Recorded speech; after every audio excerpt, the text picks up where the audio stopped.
Hi hello నమస్తే welcome to 100 TV. Telangana రాష్ట్రంలో మరొక చేదు, వింత, ఆశ్చర్యకరమైనటువంటి విషయాలు రోజు రోజు వింటూనే ఉంటాం. కానీ ఈరోజు మానవత్వం చనిపోయిన ఒక తల్లి చేసిన ఈ ఘాతుకానికి మాత్రం ప్రతి ఒక్కరూ నోరెళ్లు పెట్టాల్సిన పరిస్థితి నెలకొన్నది. ఇదైతే రంగారెడ్డి జిల్లా షాద్ నగర్లో పురిటిలో బిడ్డని పురిటిలోనే నులిమేసినటువంటి ఆ తల్లి ప్రేమకి ఏం అనాలో కూడా మాటలు రాని, ఏం చెప్పాలో కూడా పాలుపోని సన్నివేశం. సో అయితే ఈ విషయానికి సంబంధించినటువంటి విషయాలు ఏం జరుగుండొచ్చు అని మనతో మాట్లాడడానికి హుజురాబాద్ ఎమ్మెల్యే అభ్యర్థి అలాగే తెలంగాణ ప్రస్తుత యూత్ ప్రెసిడెంట్ గా ఉన్నటువంటి ఇమ్మడి సతీష్ గారు మనతో ఉన్నారు. సార్తో మాట్లాడదాం. నమస్తే అండి. ఎలా ఉన్నారు సార్? బాగున్నారు? Okay, fine. సో ఇప్పుడు చెప్పబోయే విషయం అయితే చాలా దారుణమైంది. తల్లి ప్రేమ మించినది ప్రపంచంలో ఏదీ లేదు అన్న మాటకి ఈరోజు తల్లి చేసినటువంటి ఈ దుశ్చర్యకి ఎలా పొంతనుందో, లేకపోతే ఆమె తల్లా లేకపోతే ఎలాగాని చెప్పలేని పరిస్థితి. రంగారెడ్డి జిల్లా షాద్ నగర్ లో జరిగినటువంటి పురిట్లో బిడ్డని పురిట్లోనే చంపేసింది ఒక తల్లి. అందరూ అలాగే ఉన్నారా అంటే చెప్పలేం. కానీ ఇలాంటి తల్లి ప్రేమ, ఇప్పుడు అమ్మాయిగా ఉన్నప్పుడు తల్లి మీద ప్రేమ ఉంటుంది, కానీ తల్లి అయిన తర్వాత ఆ ప్రేమ అనేది వేరు. ఆ బిడ్డకి పంచాల్సింది, కానీ ఆమెనే శిశువు పల్ట రావణాసుడిలాగా లేకపోతే యమదేవుళ్లాగా ఆమెనే చంపేసిన ఘాతుకం. ఎలా చూడాలి సార్? అసలు ఏమై ఉంటుందండి? చాలా రకాలుగా అయితే మనము ఎన్నో రకాలుగా చూస్తున్నాం. హాస్టళ్లలో కానీ వాళ్ళున్న ఒక ఓటు దాటేసుకొని సొంత రూములలో కానీ అనేక రకమైన మహిళలను అయితే ఇది చాలా ఘోరాలు చూస్తున్నాం. ఒక్కొక్కసారి ఆ చిన్న కూతుర్లను ఆ పిల్లలను రోడ్డు మీద కనిసిపోతే గతంలో కూడా ఈ పందులు, కుక్క పిల్లలు పీక్క తినే పరిస్థితి కూడా భయంకరంగా చూసాం. వీళ్ళకి కొంచెమైనా బుద్ధి ఉండాలి. ఇలా చేసిన వ్యక్తుల ప్రతి వాళ్ళకు మనం సీరియస్గా చెప్పాల్సింది అంటే కొంచెమైనా వాళ్ళకు ఈ కొంచెమైనా దిమాకుల బుద్ధి అనేది ఉండాలి. ఎందుకంటే పాపం వాళ్ళు ముక్కు ముఖం చిన్న పసిగుందులండి, వాళ్ళే తప్పేశారు. మీ సుఖాలకు, మీ ఇష్టాలకు, మీ కోరికలు తీర్చుకోవడానికి ఒక పసికందును బలి చేస్తాం.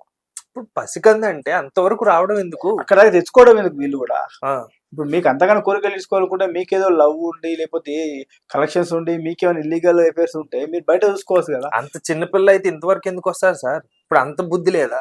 చేసింది తప్పు అన్నప్పుడు ఆ తప్పుని 9 నెలలు కంటిన్యూ చేసి పుట్టిన తర్వాత ఎందుకు చంపేయడం? అదే చెప్తున్నా కదా నేను కూడా. అసలు ఇంకా వీళ్ళకు ఈ సమాజం ఏమైపోతుంది, ఎక్కడికి వెళ్తుంది, దీని మీద నేను ఏమంటున్నా అంటే సీరియస్ గా గవర్నమెంట్ ఒక యాక్షన్ తీసుకోవాలి. ఇలాంటి నేరాలు గురాలు చేసేటోళ్ళు ఇంకా మర్డర్ చేసిన వాళ్ళకి ఎలాంటి శిక్ష ఇస్తారో అంత పెద్ద శిక్ష వేయాలి. మన రేవంత్ రెడ్డి గారు ఏదైతే ఇండస్ట్రీలో ఒక సెక్షన్ తీసుకొచ్చి ఒక రూల్ తీసుకొచ్చిండో అలాంటి రూల్ తీసుకురావాలి. ఇంకోసారి ఎలాంటి పాపం ఆ పసికందులను ఇలాంటి పరిస్థితి రాకుండా ఏ ఆడకూతురు, ఏ తల్లి కానీ ఎవరైతే మోసగిస్తే వాళ్ళకి ఇలాంటి జరగకుండా ఒక పనిష్మెంట్, గట్టి పనిష్మెంట్ ఇవ్వాలని. ఇప్పుడు ఒక క్వశ్చన్ సార్, ఆ తల్లి మోసపోయిందని తెలుసుకున్న తర్వాత చేసింది తప్పనేది ఓకే. ఇప్పుడు ఆవిడ తప్ప లేకపోతే నమ్మి లేకపోతే ఒక అబ్బాయి, ఇద్దరు ఎవరు తప్ప అంటే? ఆమె తప్పే. ఆ అమ్మాయి తప్పే. అమ్మాయి తప్పే. ఎందుకంటే 100-200% అబ్బాయి తప్పే, అమ్మాయి తప్పే. తెలుసుకోవాలి కదా మనం ఏ అబ్బాయితో ఉంటున్నాం, ఏ అబ్బాయితో మాట్లాడుతున్నాం, ఏ అబ్బాయితో వెళ్తున్నాం, ఏ అబ్బాయి కౌంటిమెంట్ ఇస్తున్నాం, వాడు ఎలాంటి వాడు అని తెలుసుకోవాలి కదా. ఒకవేళ మనం ఈమె గనక వాడు ఓకే బెటర్ క్యాండిడేట్, వీడు నమ్మించి మోసం చేసిండు, వీడు చెప్పేంత వరకు చెప్పిండు అనిపించినప్పుడు ఈ యొక్క ఆడకూతురు నుంచి చెప్పేది ఏంటంటే తెగించి ఆమె ఫైట్ చేయాలి కదా. లేకపోతే వాళ్ళ ఇప్పుడున్న రోజులలో పేరెంట్స్కి చెప్పాలన్నమాట. ఇలాంటి పరిస్థితి వచ్చినప్పుడు ఖచ్చితంగా అమ్మా నాన్న పేరెంట్స్ చెప్పాలి. నువ్వు దాచుకొని ఏం చేస్తావు?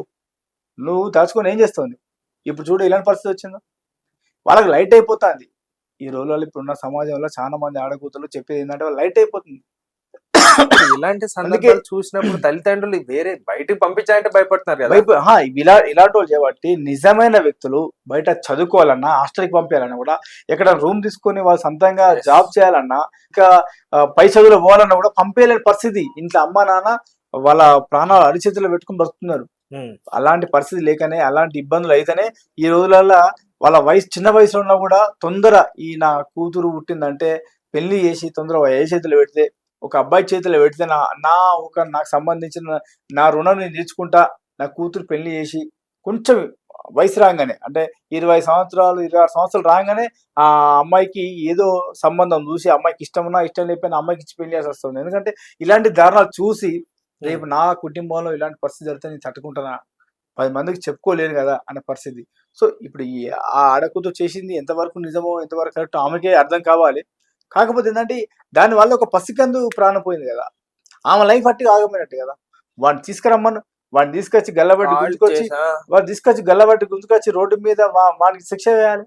వాడు ఇప్పుడు హ్యాపీగా వాడు చేసిన పనికి వాడు చేసుకొని వాడిని వాడు ఏదో చేసి ఆ అమ్మాయిని అలా చేసి కడుపు చేసి వదిలిపెట్టి ఈ రోజు ప్రెగ్నెంట్ చేసి వదిలిపెట్టి ఈ రోజు వాడి ఇష్టం ఉంటూ వాడు దర్జా తిరుగుతుండు. ఎవరో కూడా తెలియదు కదా, అనుభవించిందంతా పాపం ఆ తల్లే కదా, అసలు ఎవరో కూడా తెలియదు. అది చెప్పాలి కదా, అలాంటి రోజు శిక్ష వేయాలి కదా, నలుగురిలో గుంజుకు రావాలి కదా. అంటే ఇప్పుడు ఇంకొక తప్పు కూడా చేసిందిగా, ఇప్పుడు వాడికి విచ్చలవిడితనం పెరిగిపోతుంది. నేను పెరిగిపోతుంది. already చేశాను, లైట్ ఇట్లా అయిపోతుంది. అయితే ఇది ఏమైతే అంటే రేపు వేరే వాళ్ళు కూడా అలాగే చేస్తాడు, ఆ, కామన్ అయిపోతుంది కదా. సీనియర్ అయిపోతాడు కదా, ఎక్స్పీరియన్స్ ఇందులో వాడు వాడు ముదిరిపోతాడు. ఇందులో పీజీ చేస్తాడు, డబుల్ పీజీ చేస్తాడు కదా. ఇప్పుడు వీడే పోలీసులు ఛాలెంజ్ కదా ఇప్పుడు రేపటి నుంచి అంతే ఆ కదా. పర్సన్. పోలీసులు కాబట్టి ఆడకూతురు దయచేసి వాళ్ళ కళ్ళు తెరుచుకోవాలి. ఇప్పటికి కూడా ఈ సమాజంలో హైదరాబాద్ చూడండి, రాత్రి 1 గంట కూడా, రాత్రి 1:30, 2 గంటలకు కూడా మీరు ఇదే బంజారా హిల్స్, జూబ్లీ హిల్స్, లేదంటే ఆ కొత్తగూడ సిగ్నల్ దగ్గర ఇప్పటికి కూడా వాళ్ళు జాబ్ చేసుకుంటూ వాళ్ళ క్లాస్కి వెళ్తూ దర్జాగా ఒక్కలే పోతాంటారు, ఒక్కలే వస్తాంటారు. ఇక్కడ హైదరాబాద్ పోలీసు వాళ్ళు, సైబర్ క్రైమ్ వాళ్ళు ఇట్లా ఒక ఆడ కూతురు ఇట్లా చున్నీ పట్టుకున్నా కూడా వాళ్ళ తాట తీసి దమ్మున్నది ఇప్పుడు ఈడ. హైదరాబాద్ అలా డెవలప్ ఉంది. ఆలోచన చేయాలి, వాళ్ళు కూడా ఉండాలి అట్లా. రాత్రి 2:30, 3 గంటలకు కూడా ఇక్కడ ఆడ కూతుర్లు డే అండ్ నైట్ వాళ్ళు సొంతంగా వెళ్ళి వచ్చి ర్యాపిడో బుక్ చేసుకుంటూ, ఓలాలు బుక్ చేసుకుంటూ చాలా ఫెసిలిటీస్ ఉన్నాయి ఇక్కడ. వాళ్ళ హాస్టల్కి వెళ్ళడం, వాళ్ళు సింగిల్ రూమ్ తీసుకుని ఉండడం, హ్యాపీగా ఉంటున్నారు.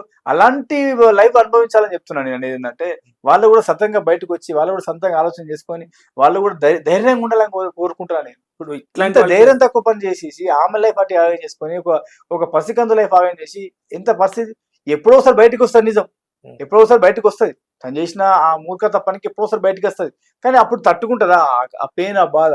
సరే ఆమె పేరెంట్స్ వాళ్ళ అమ్మ నాన్న ఎంత కుమిలిపోతా అంటారు. వాళ్ళు తెలిసిన చుట్టాలు, చిన్నవాళ్ళు, పెద్దవాళ్ళు, వాళ్ళ రిలేషన్స్ ఉంటారు కదా, వాళ్ళ వాళ్ళ వాళ్ళ గుండె ఎంత తలెడిపోతా ఉంటుంది.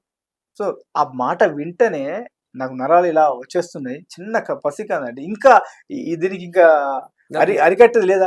వార్నింగ్ ఇస్తారా లేకపోతే ఏం నేను చెప్పాలనుకుంటున్నా? అదే సీరియస్ చెప్తున్నా. అంటే అది కంపల్సరీ వార్నింగ్ వాళ్ళకి చెప్పేది. దయచేసి నేను ఇక్కడ ఉన్న ఈ మన ఆడకూతులు చెప్పేది అంటే మీరు ఇలాంటి ఇంకోసారి ఇలాంటి నీచమైన పని అయితే అసలు చేయకండి. మీరు మోసపోకండి. ఫస్ట్ వాడిని తీసుకురండి, మిమ్మల్ని మోసం చేసిన వాడు ఎవరినో గల్లా వాటికి పొందుకురండి. ఇప్పుడు టీవీ ఛానల్స్ ఉన్నాయి, వాటి గురించి చెప్పే సెమినార్స్ ఉన్నాయి, చాలా మంది మీరే ఉన్నారు. తర్వాత పోలీసు వాళ్ళైతే ఇంకా నీకు ఫ్యామిలీ పిలిపించి ఫ్యామిలీ కౌన్సిలింగ్ చేయించి మీకు మోటివేషన్ చేసేటట్టున్నారు. మన తెలంగాణ పోలీసు చాలా అబ్రిగేట్ అయ్యారు, చాలా ఇంకా మనకు ఒక పొలిషన్ లెక్క లేదు. అది ఇంట్లో కుటుంబం లెక్క చూసుకుంటున్నారు. కుటుంబంలో మనకు పెద్ద దిక్కు, మనకు ఒక తల్లిదండ్రులు ఎలాంటి సలహా ఇస్తారో వాళ్ళు అలాంటి పరిస్థితి ఉన్నది. మీరు ఇంకా ఎందుకు ఈ దాగుడు మూతలు, ఇంకా ఎందుకు ఇలాంటి పసికందులను ఇంకా ఎన్నో పాలనలు ఇస్తూ ఉంటారు? దయచేసి మీరు ఈ పద్ధతిని మార్చుకోండి, ఇలా చేయకండి ఇంకెప్పుడు. మీరు ఆ వ్యక్తిని ఎవడైతే మిమ్మల్ని మోసం చేసిండో వానికి దొంగ కీ ఇచ్చినట్టే చేస్తున్నారు. మీరు వానికి ఒక అలవాటు నేర్పుతున్నారు. ఇలాంటి అలవాటు, ఇలాంటి పద్ధతులు ఇంకా మార్చుకోమని నేను సీరియస్గా వార్నింగ్ ఇస్తాను. Thank you so much sir.